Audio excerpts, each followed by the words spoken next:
오늘은 인간관계 안에서 새로운 동사의 창조라는 제목으로 하나님 말씀을 나누겠습니다. 먼저 영상 하나를 보고 시작하겠습니다.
여러분 기도해 주셔서 저희가 성과 속 사이에서라는 주제로 마카오의 순례의 길을 잘 다녀왔습니다. 함께 기도해 주셔서 감사합니다. 순례의 길 아니랄까 봐 겁나 걸었습니다. 이렇게 많이 걸 줄 몰랐습니다. 당시 마카오는 동아시아 지역의 무역의 중심이기도 했지만 사실 선교의 중심이기도 했습니다. 그래서 그곳에서 선교의 흔적들을 굉장히 많이 우리가 볼 수 있었고, 우리가 아는 천주교의 김대건 신부가 그곳에서 유학을 하면서 배웠던, 신학을 공부했던 곳이기도 합니다. 저희는 순례의 길을 통해서 하나님께서 어떤 일을 하시는가, 하나님의 선교는 무엇이었는가, 이런 것들을 굉장히 많이 발견하는 시간을 가졌습니다. 16세기의 마테오 리치라는 사람을 통해서 선교가, 그들은 유학을 공부하며 유학자의 복장을 입고 어떻게 하면 이 중국을 선교할 수 있을까를 늘 고민하면서 공부했던 마테오 리치를 보았습니다. 또한 개신교 최초의 중국으로 파송된 로버트 모리슨이라는 사람이 있었습니다. 중국 내륙으로 들어가고 싶었지만 당시에는 외국인이 중국인을 만나는 것이 허용되지 않았기 때문에 밀실에 들어가서 성경을 번역하는 일을 평생 하게 되었습니다. 그래서 이 모리슨 기념 예배당의 정면에는 이런 글귀가 쓰여 있습니다. 태초유도, 태초의 말씀이 계시니라. 요한복음 1장 1절의 말씀이 거기에 쓰여 있습니다. 사람들을 직접 만나지 못했지만 하나님의 말씀, 그것을 번역하는 일을 통해 선교했던 사람이었습니다. 또한 개신교 선교사였던 칼 귀칠라프라는 사람은 조선과 일본 땅을 최초로 밟으면서 선교의 문을 열었습니다. 그러나 현지인 선교를 시작하게 되었지만 현지인에게 신앙 훈련이 제대로 되어 있지 않았기에 그는 실패를 경험하는 역사를 쓰기도 했습니다. 19세기에 이 모든 것들을 바탕으로 허드슨 테일러가 중국 내지 선교회를 시작하게 되고 어마어마한 선교가 19세기에 비로소 시작되었습니다. 중국 음식을 먹고 중국 옷을 입고 머리를 변발을 하고 중국 내지로 들어가서 이제 복음이 꽃 피우는 역사가 이루어지게 된 것은 그 앞에 있었던 수많은 선교를 통한 열매가 맺히게 되었다는 것이었습니다. 여러분, 선교란 근본적으로 하나님의 선교입니다. 하나님의 선교라는 것은 선교의 주체가 누구냐면 하나님이다, 그런 말입니다. 하나님이 선교의 주체시고 하나님이 선교를 이끄시고 이 하나님께서 선교를 하신다. 이것이 하나님의 선교라는 말입니다. 그럼 우린 누구냐? 그 선교의 대상이었고 이후에는 선교의 동역자가 된다. 이를 통해 하나님의 선교가 이루어진다. 그런 말입니다. 그 안에서 사람들은 성경을 번역하기도 하고 또한 첫발을 내딛기도 하고 누군가는 실패를 경험하기도 하고 누군가는 선입견과 문화를 넘어서기도 하고 누구는 생명을 겁니다. 이 모든 일을 통하여 하나님의 선교가 이루어지고 우리는 동역자가 된다. 이것이 하나님께서 원하시는 선교였다는 겁니다. 근데 이러한 선교에는 두 가지 방향이 항상 존재합니다. 하나는 하나님과의 관계, 하나는 이웃과의 관계입니다. 하나님과의 관계, 그것은 하나님께서 우리를 선교로 부르셨다. 그것입니다. 하나님은 우리를 선교로 부르셨고 우리는 부르심에 응답하여 선교합니다. 이것입니다. 두 번째는 이웃에 대한 사랑입니다. 선교는 사랑입니다. 이웃을 향한 나의 가족과 나의 친구와 나의 이웃을 향한 사랑이다. 이것이 중요한 두 가지의 축입니다. 예수님은 마태복음 22장 37절에서 40절까지 이렇게 말씀하셨죠.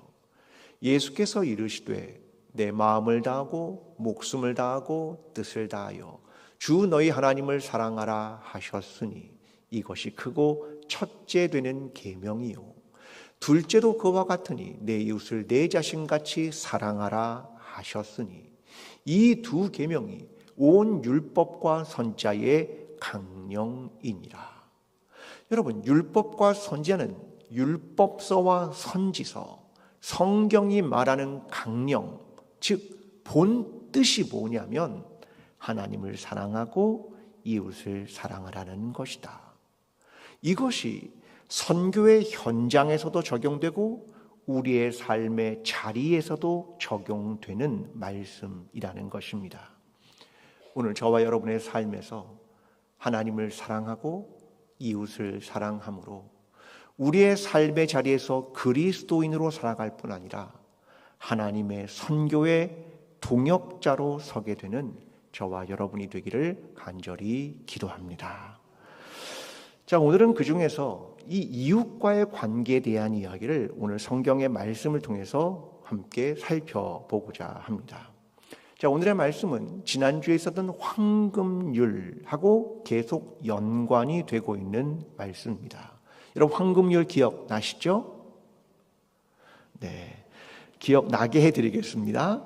누가복음 6장 31절입니다. 자, 함께 읽어보겠습니다. 남에게 대접을 받고자 하는 대로 너희도 남을 대접하라. 자, 남에게 대접을 받고자 하는 대로 너도 남을 대접하라. 그 말씀입니다. 이건 선교에서도 그리고 우리의 삶의 자리에서도 모두 해당되는 중요한 황금률이다. 그런 말입니다. 자, 이걸 머리에 넣고 오늘 본문으로 들어와야 됩니다. 본문 37부터 38절을 제가 읽겠습니다. 비판하지 말라. 그리하면 너희가 비판을 받지 않을 것이요. 정죄하지 말라. 그리하면 너희가 정죄를 받지 않을 것이요. 용서하라. 그리하면 너희가 용서를 받을 것이요. 주라. 그리하면 너희에게 줄 것이니 곧 후히 되어 누르고 흔들어 넘치도록 하여 너희에게 안겨주리라.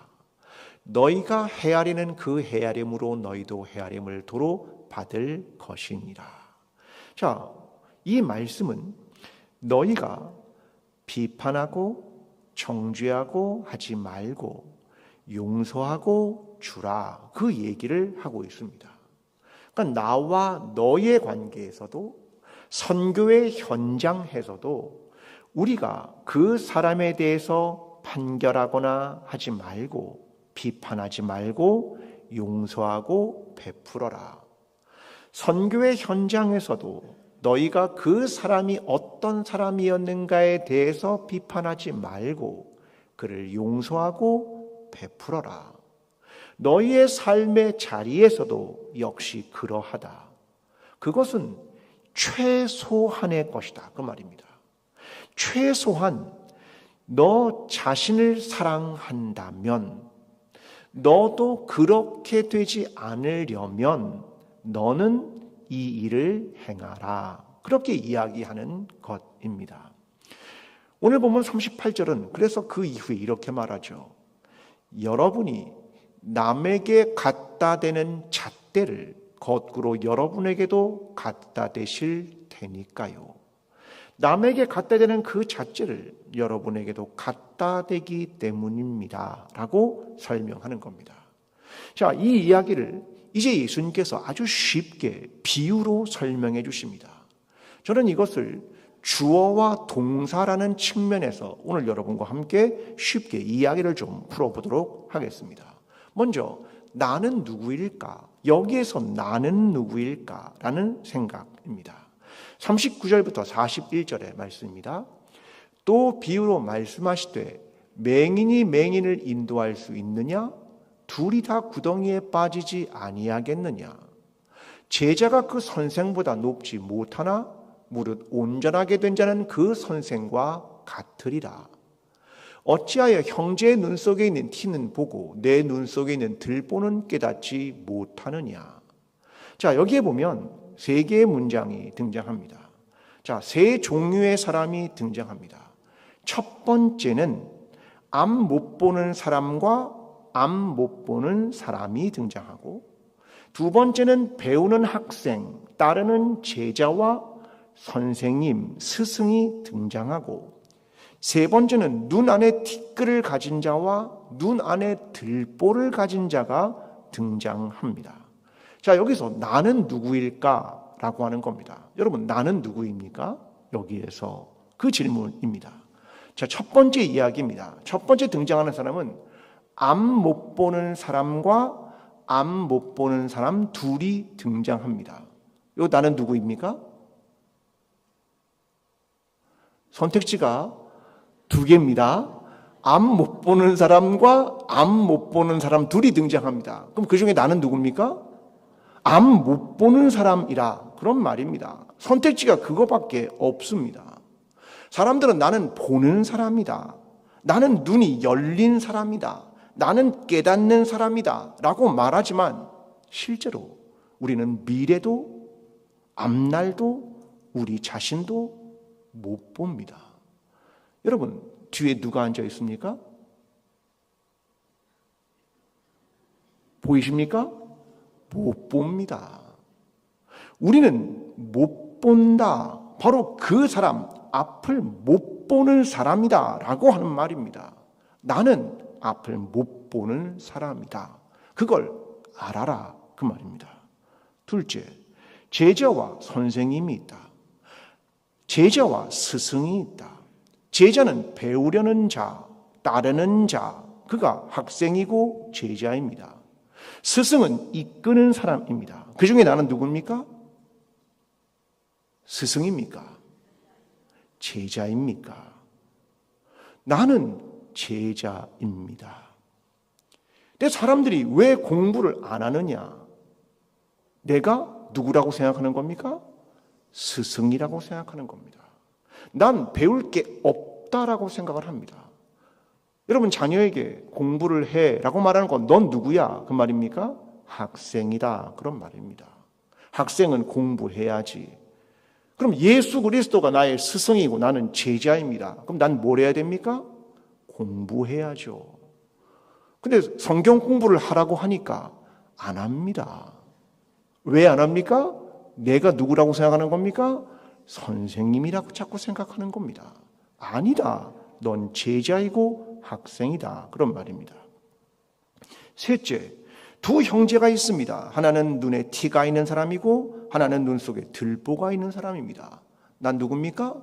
눈에 티가 있는 사람입니까? 들보가 있는 사람이다. 그런 말입니다. 너는 어떤 사람인지 알아라.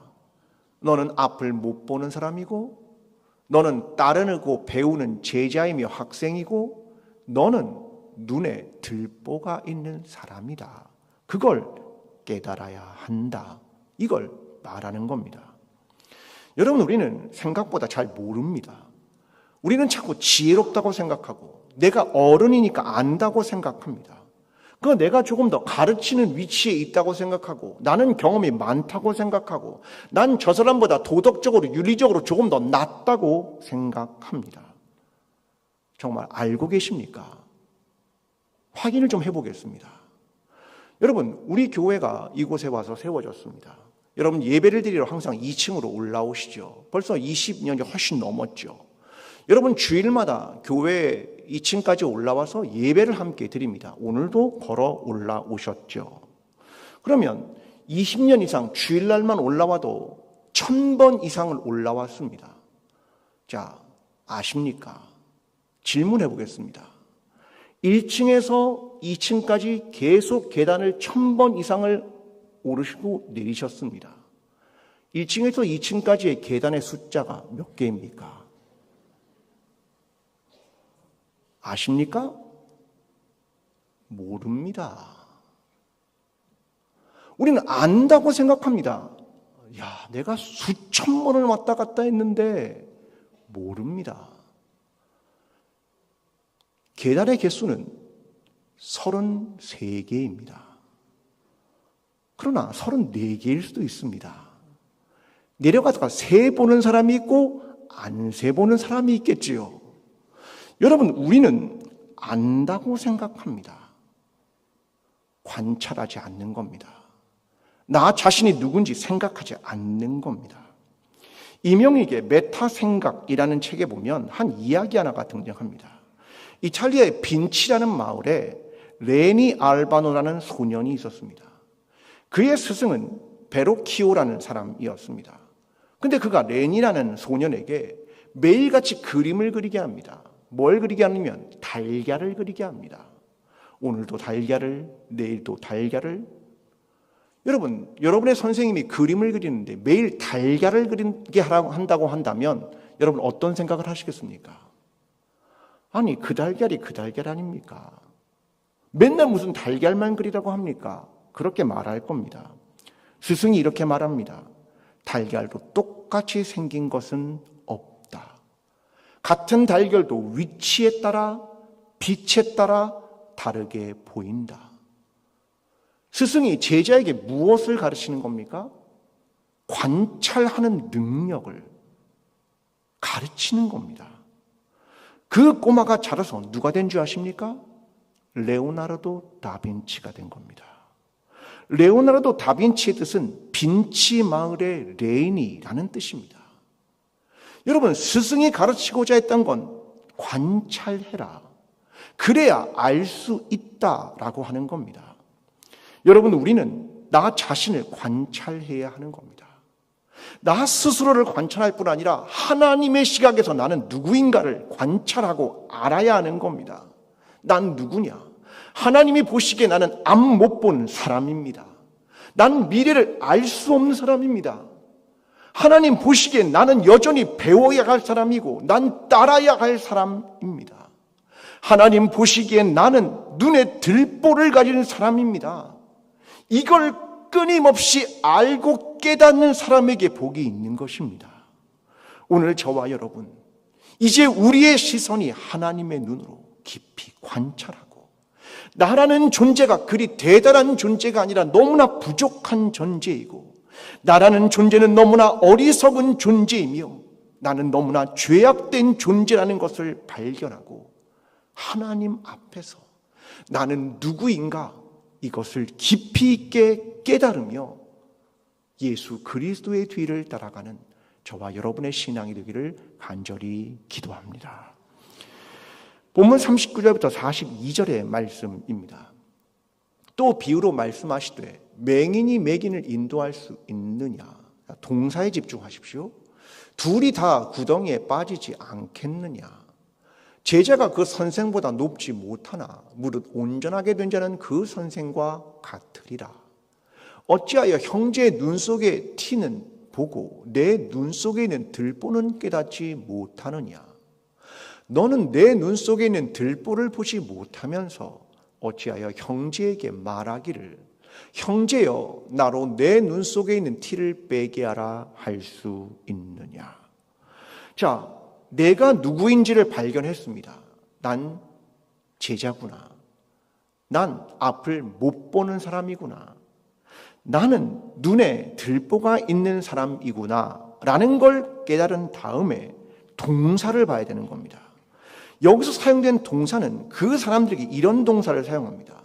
인도하다, 높다고 생각하다, 깨닫지 못하다, 빼내려 하다. 이 동사를 사용하고 있습니다. 여러분 보시기에 어떻습니까? 앞 못 보는 사람, 배워야 하는 사람, 눈에 들보가 있는 사람이 이 동사를 쓴다는 겁니다. 인도한다. 내가 높다고 생각한다. 내가 빼내려 한다. 이 동사를 여기에 쓰고 있다는 겁니다. 여러분, 성경이 말하는 동사는 이런 겁니다. 따른다, 낮아진다, 깨닫는다, 구원받는다. 모든 사람은 이런 걸 하는 겁니다. 내가 인도하는 게 아니라 따르는 겁니다. 내가 높아지는 게 아니라 낮아지는 겁니다. 내가 빼내려 하는 것이 아니라 내가 구원을 받게 되는 것, 이것입니다. 근데 동사를 이상하게 사용하고 있다는 겁니다. 그들을 어떤 자들이라고 부르냐면 42절에 이렇게 말합니다. 외식하는 자여 먼저 내 눈 속에서 들보를 빼라. 그 후에야 내가 밝히 보고 형제의 눈 속에 있는 티를 빼리라. 자, 그들을 외식하는 자 이렇게 말하죠. 자꾸 뭘 보냐면 다른 사람에 있는 티를 자꾸 봅니다. 저거 좀 잘못했는데, 저 작은 잘못했는데, 그렇게 자꾸 티를 보는 겁니다. 왜요? 내가 옳다고 생각하기 때문입니다. 여러분, 마을 모임에서 계속 강조하는 것이 있었습니다. 마을 모임에서. 자, 여러분, 처음 마을 모임을 시작할 때 우리의 약속이라는 것을 함께 읽고 시작을 했습니다. 할 때마다 사실 읽어도 좋습니다. 거기에 두 번째 내용은 이런 내용을 담고 있습니다. 우리는 마을 안에서 성령의 일하심을 믿고 의지하며 다른 사람에게 충고, 조언, 답을 지르는 유혹에서 벗어나며 나보다 남을 낮게 여길 것입니다. 이게 마을 모임에서 서로 약속한 두 번째 내용입니다. 사람들은 다른 사람의 이야기를 들으면 자꾸 뭘 하려고 하냐면 충고, 조언, 답을 주려고 합니다. 그 유혹이 있습니다. 누가 뭘 나누면 그건 말이에요, 이래요 라는 답을 주려고 하고 충고하고 조언하려 합니다. 그러나 마을 모임은 그렇게 하는 게 아닙니다. 그런 말입니다. 나 자신 안에 있는 연약함을 드러내고 내가 때로는 삶에서 넘어졌던 일을 드러내고 내 안에 있는 슬픔과 아픔을 드러내고 나누는 곳이 마을이다. 그런 말입니다. 그런데 외식하는 자들, 이들은 그렇지 않다. 외식하는 자는 말은 원래 연극 배우 그런 뜻입니다. 쇼맨 그런 말이거든요. 그들은 그런 걸 드러내지 않습니다. 난 강해. 난 알아. 난 대단한 사람이야. 난 경험이 많지. 난 지식이 많아. 그들은 절대로 자기의 연약함과 부족함을 드러내지 않습니다. 그들을 외식하는 자, 그렇게 말합니다. 그러니까 자꾸 빼내주려고 하는 겁니다. 자꾸 티를 찾는 겁니다. 그 자그마한 거 자꾸 찾아서 지적을 하는 겁니다. 중요한 건 자신을 성찰하라. 그런 거 아니겠습니까? 오늘날 살아가는 많은 사람들은 비판의 언어, 비난의 언어, 평가의 언어 이런 걸 굉장히 많이 사용합니다. 저는 그것을 극명하게 보여주는 것이 세월호 사건이라고 생각합니다. 지난주에 세월호 12주기였습니다. 생명을 살리기 위한 국가의 시스템과 역량의 부재를 보았고, 배의 수명은 늘려주고 배를 개조해서 과적에 대한 규제는 없었고, 선장과 선원들의 직업윤리는 상실되었고, 종교적으로는 구원파 유병원의 가족이 만든 것이었습니다. 그들은 거기서 배에 있는 사람에게 말했죠. 가만히 있어라. 42절, 오늘 본문 42절을 새 한글 성경으로 읽으면 이런 구절이 등장합니다. 어떻게 그대가 형제 자매에게 그대 가만히 있어요. 그대의 눈 속에 있는 티끌을 빼줄게요 라고 말할 수 있습니까? 가만히 있어라. 내가 빼줄게. 그러나 빼줄 수 있는 역량이 없습니다. 그렇게 할 수도 없습니다. 그걸 본 겁니다. 더 큰 문제는 세월호 유가족들을 조롱하고 비하했습니다. 그들을 비난했습니다. 심지어는 교회조차도 그들을 감싸 안지 않았습니다. 결국 그것으로 유가족들의 많은 사람들은 교회의 차가운 시선 속에 교회를 떠나게 되었습니다. 우리가 했던 건 무엇입니까? 비난의 언어, 평가의 언어. 그것을 사용했기 때문입니다. 여러분, 인간은 인도할 수 있습니까? 아니요. 인간은 빼낼 수 있습니까? 아니요. 그 사이에서 어떤 사람들은 눈치를 보고 비겁함을 갖습니다. 성경이 말하는 건 이런 건데 우리는 그걸 자꾸 놓칩니다. 마치 창세기 4장에서 하나님이 가인에게 묻습니다. 아벨이 어디 있느냐? 그때 창세기 4장 9절에 가인이 이렇게 말합니다. 내가 알지 못하나이다. 내가 내 아우를 지키는 자이니까 합리화합니다.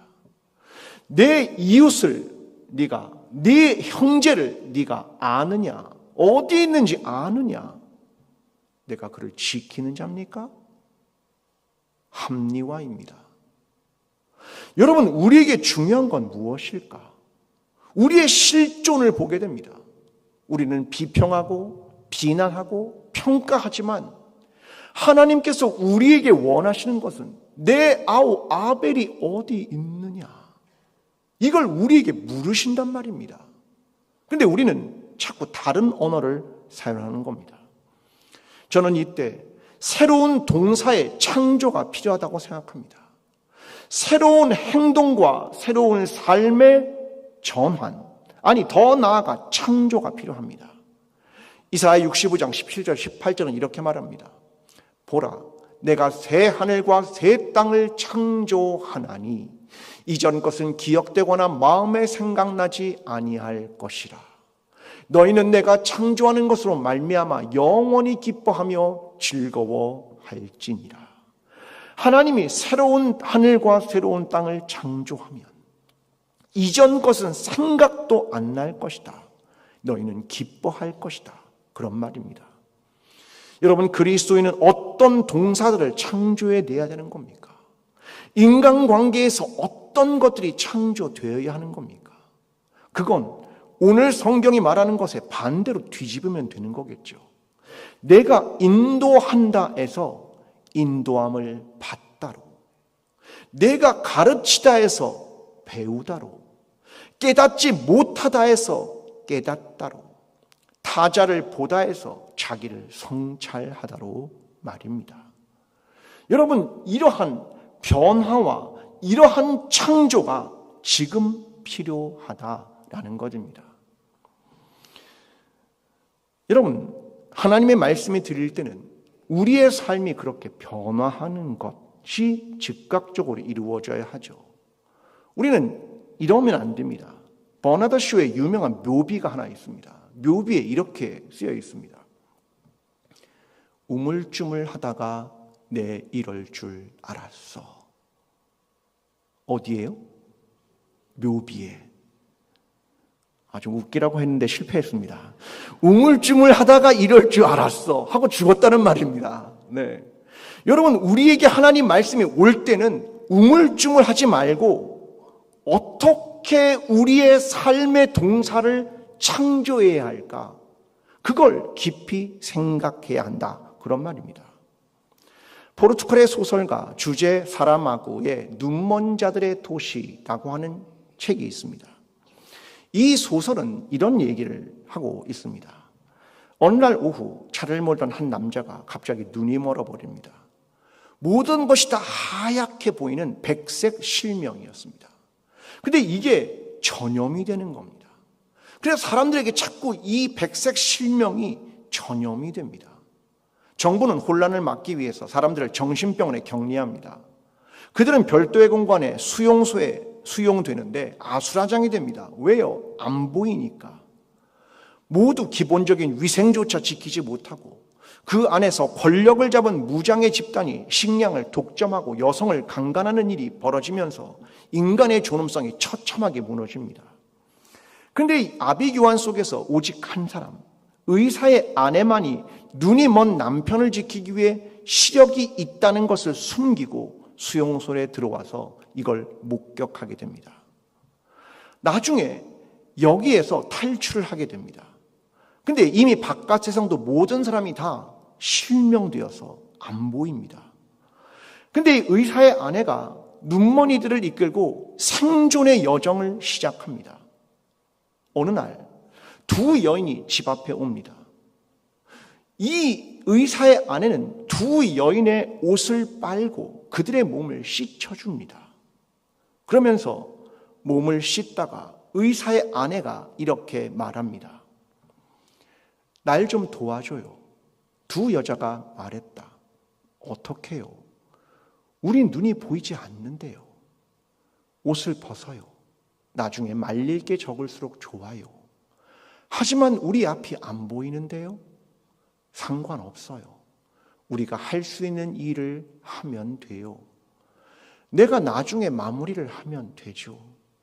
나는 더러운 건 무엇이든 다 씻어버릴 거예요. 자, 이제 일을 해요. 시작합니다. 우리는 세상에 눈이 2개이고 팔이 6개인 유일한 여자예요. 어쩌면 우리는 이것이 이 도시의 역사에서 일어난 가장 아름답고 가장 영광스러운 일이라는 것을 깨닫지 못할지도 모른다. 그들은 머리를 물에 적시고 서로의 등을 닦아준다. 그들은 눈이 멀기 전인 어린 소녀 시절 정원에서 술래잡기를 할 때처럼 깔깔거리며 웃는다. 그것이 인생이다. 여러분, 두 여인은 눈이 보이지 않고 한 사람만 눈이 보이니까 3명의 여인이 모이면 눈이 2개고 손이 6개인 여자다. 그러면서 두 여인의 몸을 닦아줍니다. 그들의 머리를 감겨줍니다. 그러면서 서로를 보듬습니다. 여러분, 이 내용은 무엇을 담고 있냐면 모두가 눈먼 자의 도시일지라도 따뜻한 온기가 있다면, 함께하는 연대가 있다면 그곳에서 새로운 변화가 시작된다. 그것을 보여주는 소설입니다. 여러분, 저와 여러분, 그리스도인으로 어떤 동사를 창조하며 살아갈 것입니까? 누군가를 판단하고 비판하는 동사를 사용할 겁니까? 아니면 서로를 보듬어주고 따뜻한 온기를 전하는 동사를 사용할 것입니까? 하나님의 나라는 이런 것입니다. 마태복음 13장은 이렇게 말합니다. 또 비유로 말씀하시되 천국은 마치 여자가 가루 서말 속에 갖다 넣어 전부 부풀게 한 누룩과 같으니라.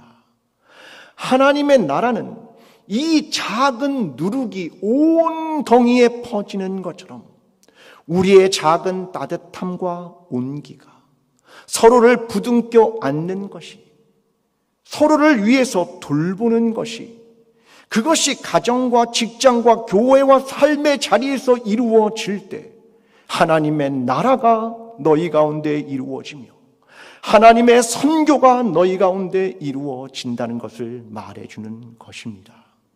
저와 여러분의 신앙이 예수가 우리의 주님이라는 사실과 하나님 나라가 무엇이라는 것을 기억하며 그리스도의 따뜻한 온기를 함께 전하며 함께 있음의 의미가 무엇인지를 소중하게 여기며 그렇게 눈먼 자들의 도시 속에서도 이러한 사랑과 온기를 전하며 새로운 행동으로 변화되어가는 저와 여러분의 신앙이 되기를 간절히 축원합니다.